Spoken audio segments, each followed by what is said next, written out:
Hash House and Circle Up. Welcome to On, the Hash House Harrier podcast for interviews, history, and stories. I'm your host, Ra. Today on the podcast, we're not quite on the West Coast. We're in the deep Southwest in New Mexico with a longtime hasher. Started an event out there. Welcome today on the podcast, Peter Zhao. Hey, thanks for having me, Rock. Let's tell everyone your origin story. When, where, and how did you get to your first hash? It's a two-part story. I ran my first marathon in Los Angeles in 1988. I saw that there were chalk marks on the street on the course, and I don't recall exactly. It was things like on, and RU and arrows. I thought, oh, this is weird. Then there were some people at a balcony lobbing beers to anybody who wanted one. At that point, I was pretty tired and I needed some nourishment. They were like, okay, join the hash. And, it said something about the Los Angeles hash on the pavement. And that was cool. And then about a year later, I was in the Army. I was an enlisted guy. I had duty. I was buffing floors at the Fort Bliss headquarters. And I saw a 3x5 card on a bulletin board. It said, "See El Paso as you've never seen it before. Join the Hash House Harriers." And I think it had a phone number to call. I called the number. They told me where the run started. I showed up for a run, and the rest is history. What year was that in Fort Bliss? That was 89. Cool. And what do you remember? Anything about that first run? First trail, I remember where it started. Subsequently laid a hash there. I think of my 25th anniversary. I laid a hash at the place where I'd started. It was El Paso. It was near a Scarity Park. It was at a gas station there. Yeah, it was about a 5-mile trail that wound and ended up at a park. And we had a few beers at the end. And I thought, wow, this is the coolest thing ever.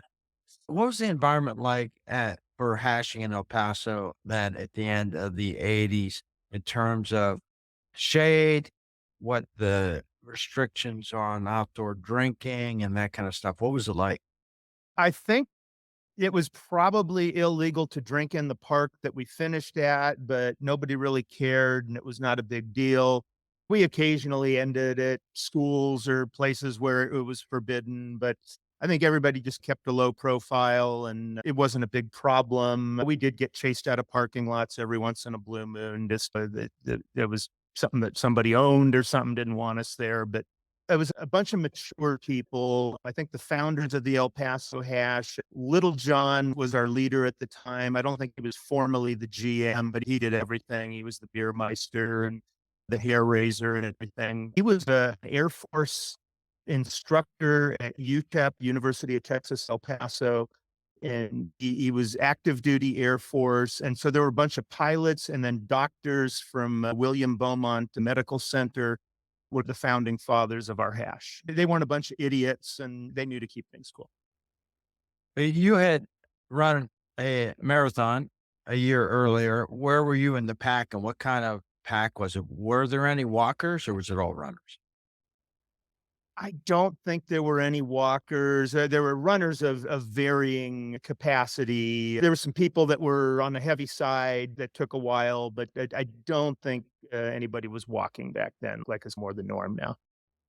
Did you get involved in anything with organizing apart from herring? Eventually, I had pretty much all the offices. I've been a hair raiser. I've been a beer meister. I'm a lousy RA. I did that a little bit. I just can't remember enough things to do a good job with that. But I was GM for about 10 years. So yeah, a little bit of everything. How long did you live there? Yeah. Yeah, I came in the Army in January 86. And then after I went to school at Texas El Paso and got a career in TV news there. I became the news director of the ABC affiliate in El Paso. And ended up working there more than 30 years and retired a couple of years ago and moved up to a little ranch up in New Mexico. Sounds like hashing seemed like a good idea to you from the idea you spotted it in Los Angeles and you enjoyed it right away. What was it about hashing that you said, oh, this is for me every week? At the time, I thought of myself as a runner. I was very impressed with myself that by that time, I think I completed 2 marathons and I got to be a so-so marathoner. I've done 7 of them, and my best one's a 350. I got 3 of them under 4 hours and a couple of them a little bit over 4 hours. So, that was the enticement, but I've always liked drinking beer, and they just seemed like they went hand in hand. The other thing was I was a lower enlisted guy in the Army. I was a private and a specialist, and these full bird colonels would invite me into their home and treat me like a human being, which I did not get in my chain of command, and so The hashers did that. yeah, exactly, yeah. I just really felt like it was a special thing, and then I met my wife in the hash. We've been married, it'll be 29 years in May. It just always felt like home, like it was a bunch of people that were just my kind of people. So, you know what we call that pairing up on the hash, right? Bottom feeding. Sure. So, what's your wife's name? She's mistress of masochism, which was mom. Well, she already had a couple kids when I met her. We had a couple more. And at the time, the hash, El Paso hash, had a period where it was very small and we really had to work to keep it going. We brought our kids to the hash. And so that was just her name evolved from being the mom. And then she was the hash mom for people too. And When was that about that the hash was at risk of not surviving, and how did you get out of that? I'd say about 94. The El Paso hash started in 88, showed up at the 29th run. They were doing every other week. Then about the time I showed up, they went to weekly. I've had several periods where I fell away for probably close to a year or so, where I was just real busy. I was going to school. And when I came back, it was just very, very thin. I just said, okay, if I got to hair every trail, I got to hair every trail. I can recall one time I haired a trail for my wife and one other guy, and gradually it just built back up. Once the internet came along, then things got a lot easier and it took off from there. Did you have any leadership positions in your career in the military, or what was it like when you moved to mismanagement and working in a team with that at El Paso once you got a bigger group? No, I was lower enlisted. I was a tank driver in the Army and a few other things under the guise of being an armor crewman. But I did have leadership positions in my career. I think I always felt that my job in the hash was to find consensus and not be top down, but find things that everybody wanted to do. How was it recruiting people for positions like RA, since that's not something you revel in once you're building back up? And how did you handle coming out of those lean years, mismanagement changeover? Did people keep their positions more than annual? Yeah, probably sometimes because El Paso and Fort Bliss is a military community. There was always an influx. We had a lot of people come from Korea where they'd hashed. And so there was just always new people coming in that knew what the deal was and helped bring traditions to us that we didn't know about, trail marks that I'd never seen and things like that. So I don't recall it being much of a challenge to keep position stocked. Let's get to your hash name. What was hash name's situation when you got there, and how'd you get your hash name? They were all PG names. Little John, Little Tuffy, Rex the Wander Dog, Father Time, were some of the hashers that were there when I started.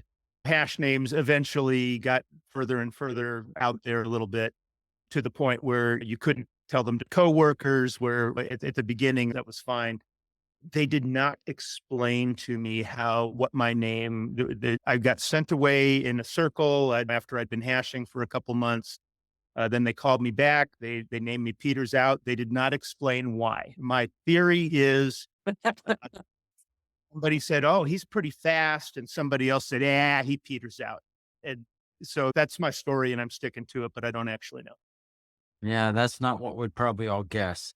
Now, the other thing is about the hashing world then from the late 80s, the explosion had started. You got a happy coat on. I imagine there was a lot of hashers from Korea with those and Asia, and military guys all have those. What about your first away trip? What was available to you from the big state of Texas to get to other hashes back then? Trying to think the first place I hashed other than El Paso, it would have been probably just on a family vacation.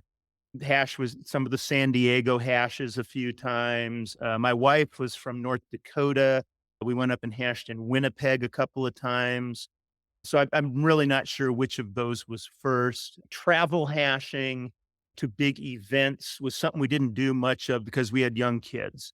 I really didn't get into doing that until, say, 2015. We went to Interam in Portland, and 17 in Phoenix, and we went to the Interhash in 2018 in Fiji. We've been to the last couple of Euro hashes.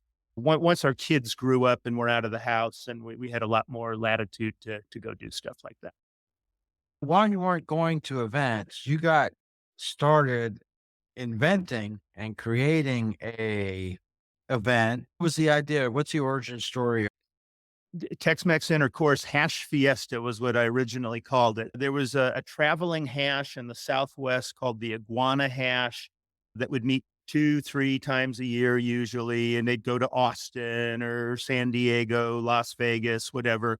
When I was GM, I was contacted by Smegma Balls out of Austin, who told me what they are, what they're about, said they wanted to come to El Paso, and could I help them facilitate it? Oh, this sounds pretty cool. Get hairs together and they'd handle all the beer and party and everything, and get a motel for us to hang out at. And that was in 99. That was just amazing. It was a great time, was had by all. And after that, I thought we ought to do something like that here. We could do that. So in 2000, I had a meeting with people. Said, what do you want to do something like that on an annual basis? And so that's where that came from. I blatantly ripped the name off from the North-South Intercourse in California. It was very low budget. I think we got about 50 people for the first one, including about half El Paso hashers. I just wanted to make it something that would attract people. So I thought El Paso, let's go dead of winter. We chose Martin Luther King weekend to get a 3-day holiday. And I thought there's going to be somebody who just wants to get out of some place where it's cold, and they're going to come here. The attraction of having a trail in Juarez, Mexico was something that I think has continued to bring people through the many years. And it just was a very low budget, and we just had to figure out how can we put this on with not knowing how many people we're going to get. I think by year 2 or 3, there was a guy named Butt Pirate was our RA, and he suggested something he'd seen somewhere else about we could take people places, and instead of chartering buses, just get U-Hauls. And we'll get some, I think the first one was one U-Haul. And now I think they usually use about 3, and to get people to run starts and pick them up and take them back. And so this kind of ghetto hash kind of motif just took on a life of its own. And for many years, it was just El Paso hashers would do all the cooking in their homes, or we'd go out and run a trail, and briskets would be cooking in our ovens. And then we'd go home, bring them to the hash hotel, stuff like that. It's gotten a little bit easier, and it was too much work, and finally they started hiring out for some of that stuff. Another thing that Butt Pirate contributed was somewhere else he'd hashed. He'd seen something where they called it an asshole trail, where one of the trails was really long, complicated, difficult. So we made that like a Sunday feature where it's usually 12, 15 miles, something like that. Climb them out, and only 20, 30 people will do that out of 300 that actually attend. And then there's a shorter version for everybody else. And so that's what the event became. Very cool. Did you have 300-person circles for the weekend? I think a lot of people are crashed out drunk in their rooms or whatever. A lot of times there'd be a meal and then a circle. You'd get 100 or 2 or something like that usually, I think. What decisions do you remember making that evolved? Did you have a logo? Did you do a T-shirt?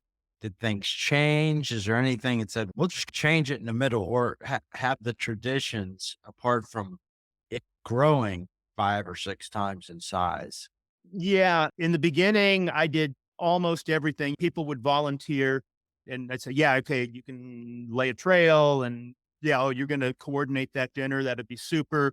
But I designed the first, I don't know, 3 t-shirts, 4 t-shirts, something like that until other people were doing that. And so it's not had a consistent logo that's changed. There's been a tradition. Pink Split is the GM in El Paso and has been for quite a while now. And she manages things. There's a thing she's done where they have a contest for a free registration every year to name the event. And so that's something people come up with all kind, and usually it keys on the year. The theme was tutus for 22. It was 24 karat gold this year. All that glitters is gold, 24 karat. And there's always like a party night. It was like a bar crawl where people dress up on a theme. Everybody was in gold this year. Just was something that took on a life of its own as we went along. Are there any survivors who've been to them all? Myself, my wife, and Porta John, who was the GM after me before Pinky. I believe we've been to all of them. Hose Handler has been to all but 1 or 2, I believe. Well, that's a pretty good prize for coming up with a name for an event. Free Rego. That's a good one. Have you in El Paso hashing? You got mountains, you've got hills, you got all this kind of stuff. Did you personally get into any trouble in terms of injuries or hash trail accidents? Or anybody on El Paso when you were in charge? I had good stories. Yeah, you interviewed Little Dingy a year or so ago. He was an El Paso hasher for a while. His wife, during the Tex-Mex Intercourse, broke her leg in Juarez. So there was a hole in the sidewalk and there was a manhole that didn't have a cover on it. And she wasn't looking, stepped in that, broke her leg. That was the worst thing I can recall.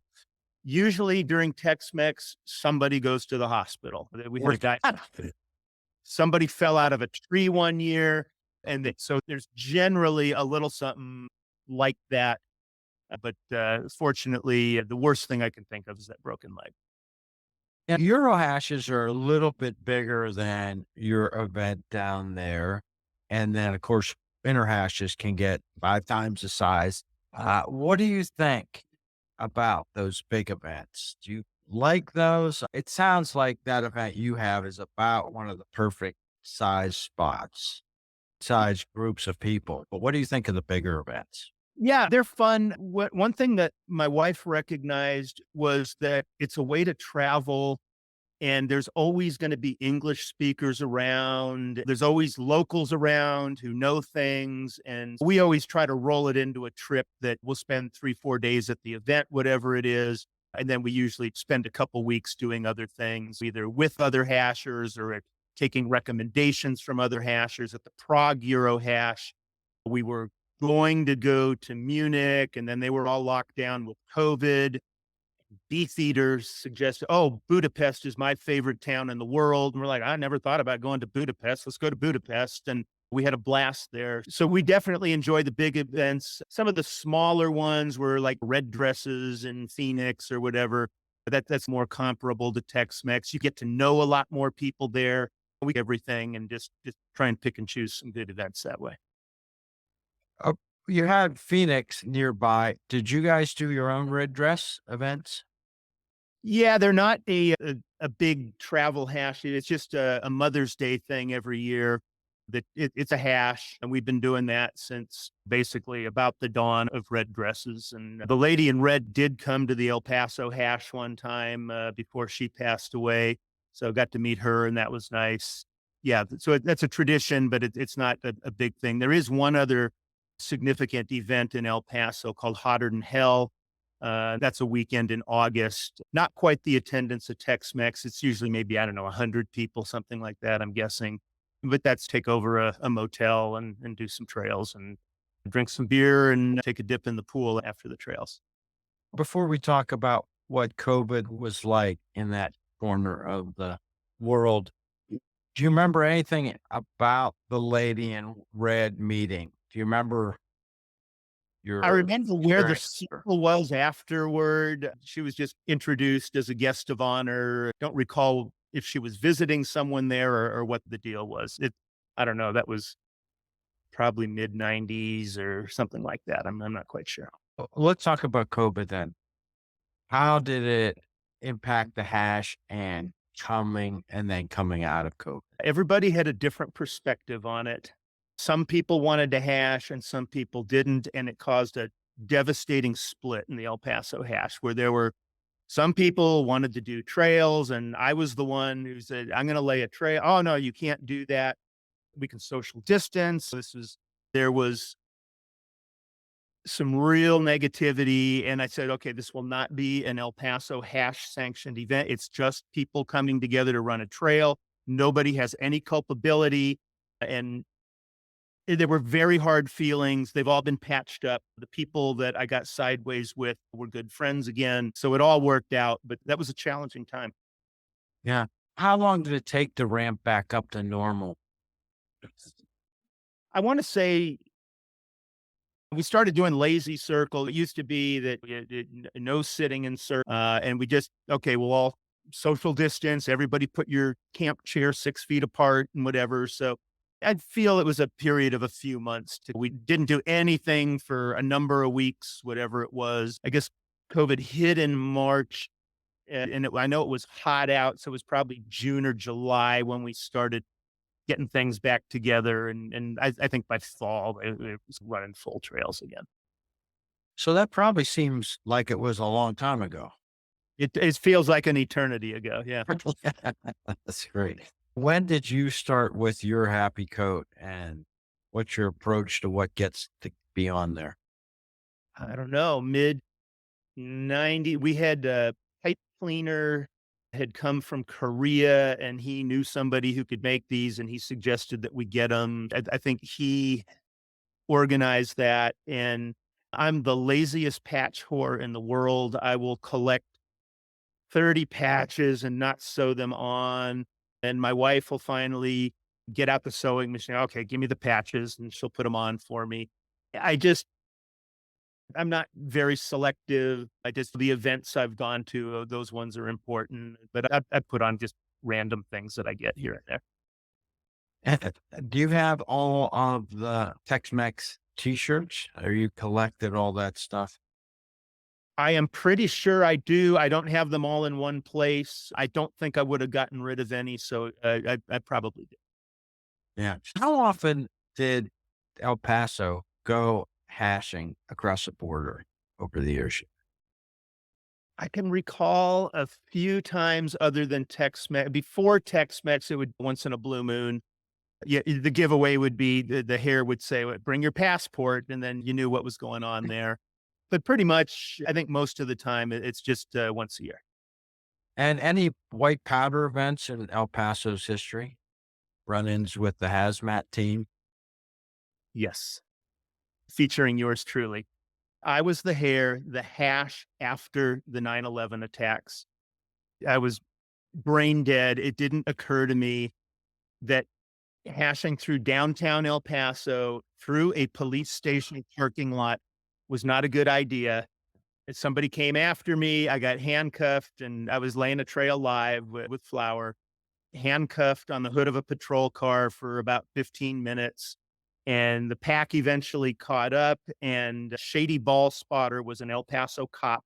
I think this was actually a sheriff's deputy who had me handcuffed. And he explained, it said, look, it's just flour. I'll eat it. It's not anthrax. But the sheriff's deputy was looking for backup and other people to figure out. And then fortunately, a cop came along and who was a hasher, and we got things sorted out. Was that the sheriff deputy smiling? What annoyed? Do you remember? This woman, I don't think she was very happy about being thrust into that situation. Yeah, it's uncomfortable. I guess a lot of unknown, especially, the heightened time. Yeah, it was like October 1st or something. It was, we took a while without hashing, I think, but that was the next trail and it did not go well. What did you think of the interim disaster that was going to be in Colombia? Is that something you would have gone to if it had happened? No, we were not regoed for that. We've had some big event problems. Trinidad, we were registered for that.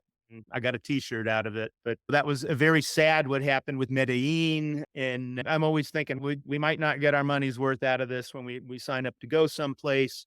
And we think about it now, and it sounds New Zealand touch and go for a while, and until some people took it over that are going to be able to put on a good event. We were regoed for that, and we just got too many business things going on and can't go. So we had to dump them and lost a little money on that, but that's the way it goes. Do you have any places on your personal travel or hash travel place you want to get? But yeah, we're definitely going to Eurohash in 25. I'm the grandson of a Norwegian immigrant. That's probably the closest I'll ever get to Scandinavia. So we're going to lump that in on a trip and as when we go to Tallinn. So that's probably the biggest thing on the agenda right now. Oh, yeah. So you won't have hashed in Norway yet, huh? I have not Oh, that's either good. been there or Sweden, Finland, Denmark, any of those places. Yeah. Tallinn is a great place. The neat thing we really enjoyed with the Interscandy that was there 2 summers ago, maybe, was coming out at the end of the pub crawl night. And it was like 12:15 midnight, still light out, which is bad, bad to have a pub crawl before the weekend starts because then a lot of people Yeah. made rookie mistake at the start of the weekend. And yeah, yeah, that's great. But what do you think about the future of the hash? Being on a hash that has made it through a little bit of lean times, made it through COVID, come out the other side. How often are you hashing with El Paso hash? I don't very much. I go to Hotter Than Hell and to Tex-Mex. I'm probably a 3-hour drive away. I hash with Almorogado now. That's an hour and 15 minutes for me to get there. And I see a lot of my El Paso friends there. They come up to Almorogado. We just had a mimosa mile last weekend and had a bunch of my old El Paso friends were up there for that. Well, Alamogordo, how's that compared to El Paso with the military support? There's a Holloman Air Force Base and White Sands Missile Range are nearby. There is significant military there. It's a smaller hash. El Paso is a city of 750,000 people. A lot of people don't know that. Where Alamogordo, I think, is closer to 100,000. And so it supports an every other week hash. And it's 10, 20 people usually. You might get 30 once in a while. Initially, I'm like, I don't know if I want to do this drive, but it's in my blood and I missed it. And then convincing the wife, oh, it's such a long way. But now we pretty much go to every hash now and have a good time. Cool. Have you been back to LA since your days there running? Yeah, I grew up in LA and it's changed a great deal. We tend to vacation in San Diego. I don't have relatives there anymore. My mom and my sister moved up to Sacramento.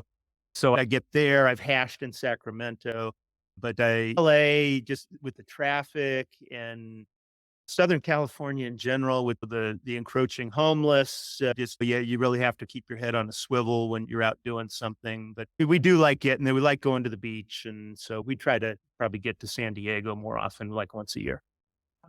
Did you do any record keeping? If you had to guess, if you didn't, how many trails you've been on? We did not do record keeping when I started. Red Light Special came from Korea. He actually, we found out later, had a different name in Korea that he jettisoned. He had been Disco Devil there, and he got renamed in El Paso. He was Red Light Special. And then Won't Go Down was a partner of his, and they began keeping records. I'm in the 600s on official records, and then I don't know, a couple hundred or more before that. So, like Yeah. that. Yeah. Plus Many people, there's a lot of people who are much more faithful about going every week. I had a pretty demanding job. I had kids. My son played high school hockey, and we had to drive hundreds of miles for some of these hockey games, and we were gone a lot of weekends. Yeah, I was hit and miss when I came to things where there's other people. Porta John, I think, is like the record holder. He must be over 1,500 or more now.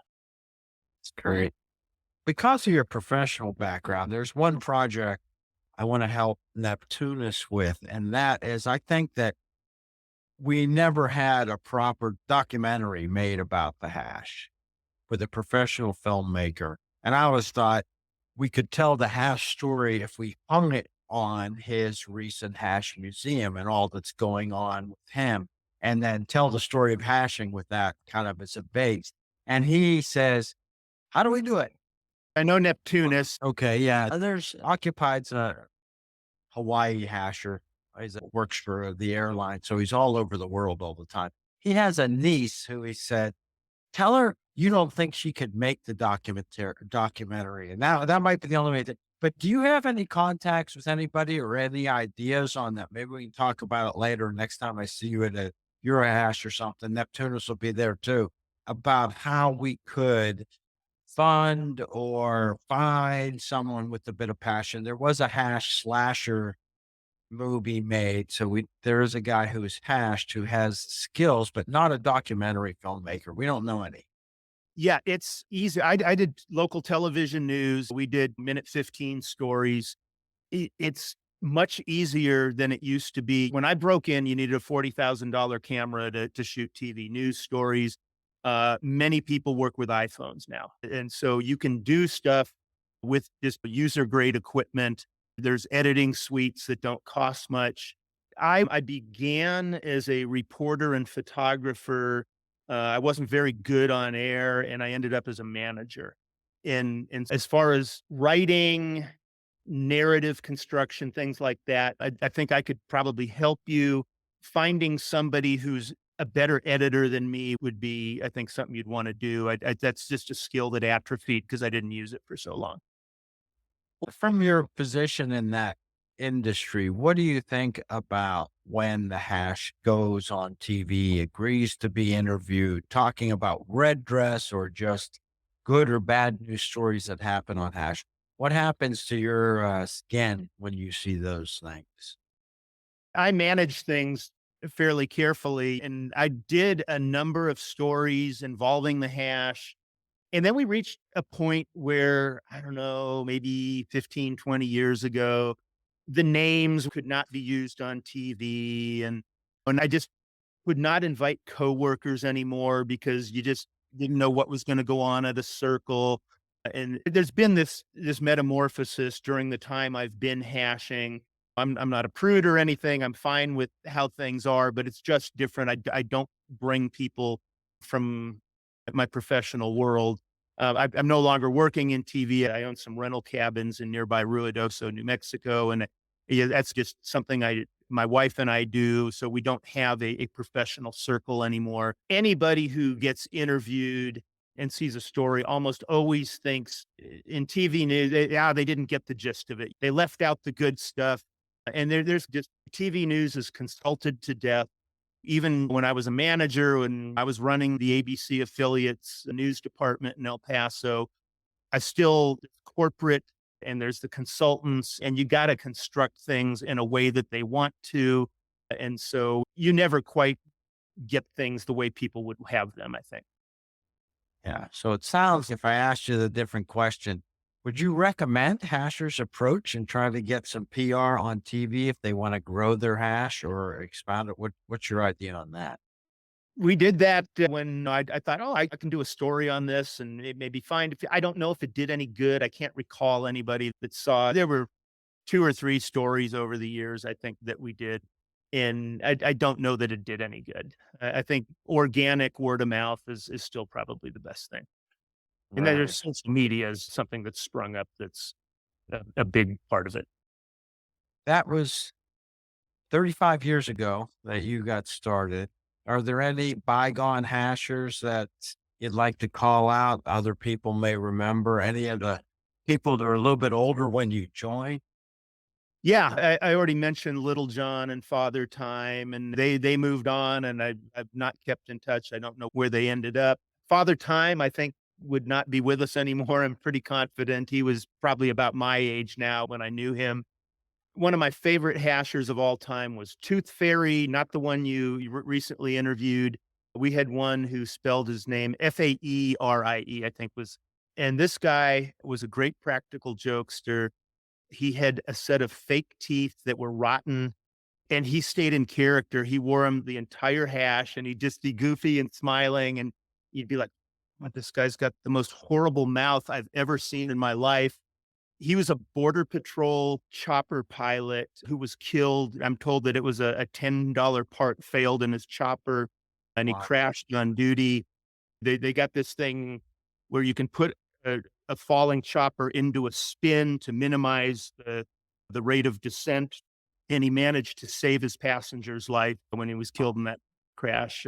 He met the date of his birth, the date of his death, the date of his marriage, and his wife's birthday. Ditch the Bitch was an El Paso hasher. Were all within the 3-day period in May. For a number of years, we would celebrate him. So he was somebody that I was very fond of. Probably the one most significant that I'd mentioned.